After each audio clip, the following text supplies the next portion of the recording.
Pristatau Jums Royal Enfield Classic 600 PM, naujausias modelis iš Royal Enfield kompanijos. Komgi jis ypatingas, kaip jis sujungia praeitį ir ateitį, šiandien sužinosit.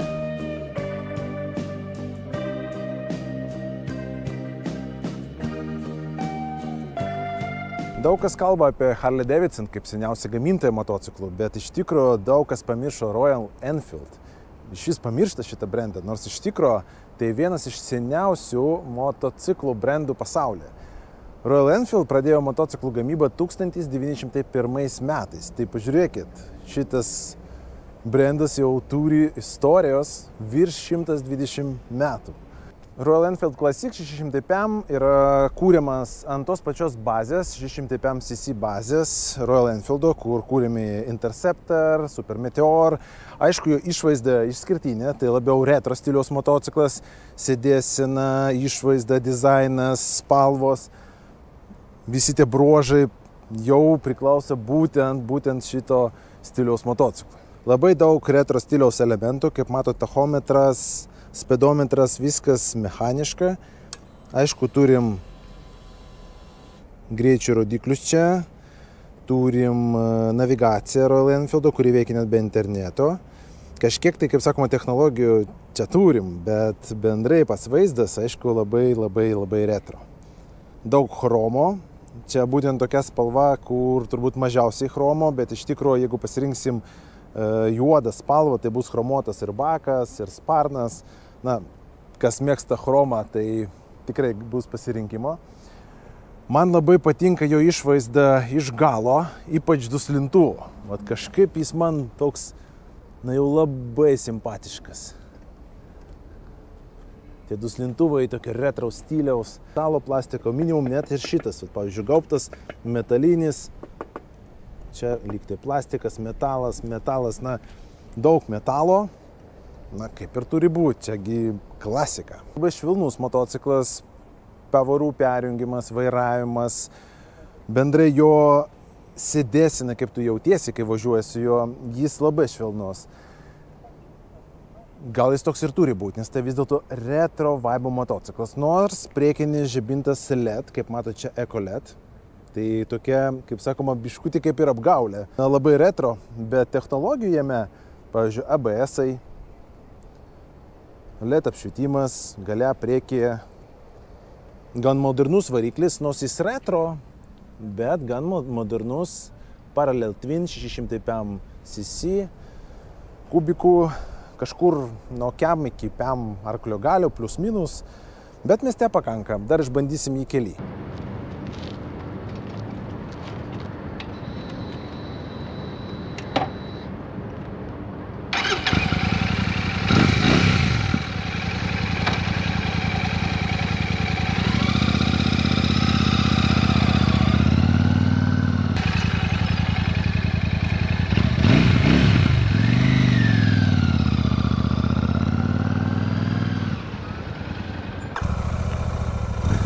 Labai švelniai dirba variklis.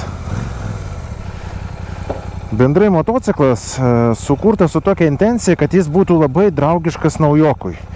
Tai jeigu kas mėgsta retro stilių, tai šitas motociklas labai draugiškas. Jis turi svorį virš 200 kg, kažkur 205 kg. Bet iš tikrųjų jis valdomas ir jaučiamas, labai lengvas, manevringas, draugiškas ir švelnus. Bet pažiūrėkit, kaip švelniai aš galiu perjunginėti pavaras. Atrodo vienas mažas prisilietimas prie pavarų svirties ir, va, pavyzdžiui, pirma pavara, antra, trečia, vėl antra. Pirma.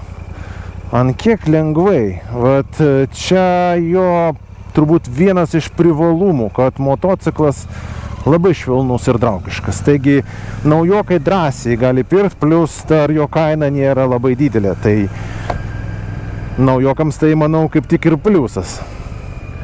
Kas liečia sėdėseną, jinai man patinka, mano ūgis 1,85 m plus minus, bet jokios įtampos nugarai aš nejaučiu. Vat grinai toks klasikinė sėdėsena tokia. Kas liečia, ar aš galiu pasiekti žemę drąsiai. Ir grinai toks motociklas, jis neblogai subalansuotas, kas liečia ergonomiką. Man asmeniškai jinai labai patinka, nes nereikia lenktis į priekį, kad pasiekti vairą, kažkaip viskas ergonomiškai gerai pragalvota.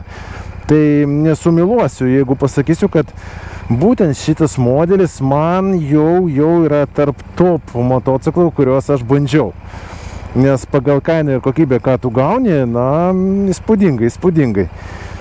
Matomumas, na, ne pats geriausias, nes apvalūs veidrodėliai, bet pakankamas. Reikia kažkur, žinai, paaukoti matomumą, kaip sakoma, dėl grožio, dėl to stiliaus. Gražiai dirba variklis, švelniai. Patikrinsim, kaip veikia pakaba, ar užtenka. Čia va tokia bekelė, blogas, senas, na gal ne blogas, bet tikrai retro stilius su retro motociklu. Žinot, nepasakyčiau, kad aišku labai minkšta pakaba, tie smūgiai, na kažkiek aš jaučiu, bet pakenčiama iš tikro.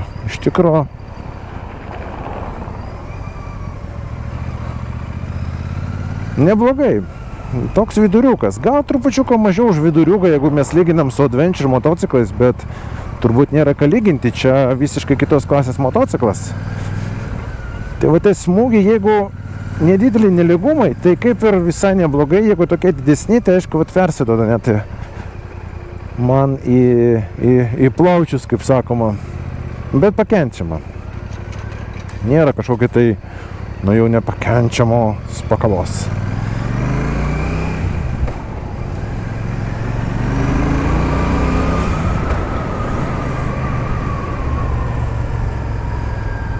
Mieste įsibėgėja gerai, fainai.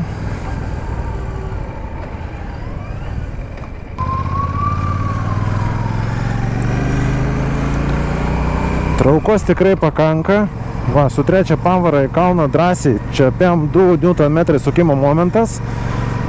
Tai mieste, kaip pirmas baikas, vat, kas nori to retro stiliaus, retro dvasias, tai manau, čia puikus pasirinkimas iš tikro. Sankabą išminti tikrai nereikia daug jėgos, viskas subalansuota, fainai, sėdėsena. Bendrai toks subalansuotas motociklas, kuris aukoja, aišku, kažkiek performanso dėl stiliaus. Tai tas stilius nėra vėjo apsaugos, pavyzdžiui, tai jis gal labiau tinkas tokiam pasivažinėjimui, pakaifuoti, pavažinėti ten mieste, kažkur užmiesti, atvažiuoti va, iš Vilniaus į Trakus, kur ten pavaibinti, vienu žodžiu, pavaibinti, va šitas motociklas puikiai tinka ir pažiūrėkit, kaip jis atrodo. Na, toks retro, va man čia labai patinka. Tas stilius, dabar, žinot, daug labai motociklų, tokių madingų, britvų visokiausių, sport, ten MotoGP, visi pamišę dėl jų, o va tokių motociklų kaip ir nėra. Net pagalvoja, nu kokie ten triumfai ir jų nepasakyčiau, kad daug, bet nes jų kainos kokias ten 14 000, 15 000, čia aišku, jis gal ir geresnis už Royal Enfieldą bus iš kokybės perspektyvos, ten iš tų vaibų, ta istorija gal ta. Nors ir pas Royal Enfield gera ir ilga istorija.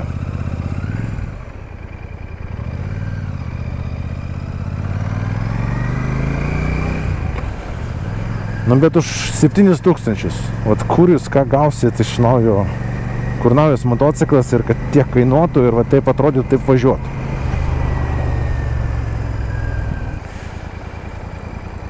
Tik metas rezumuoti.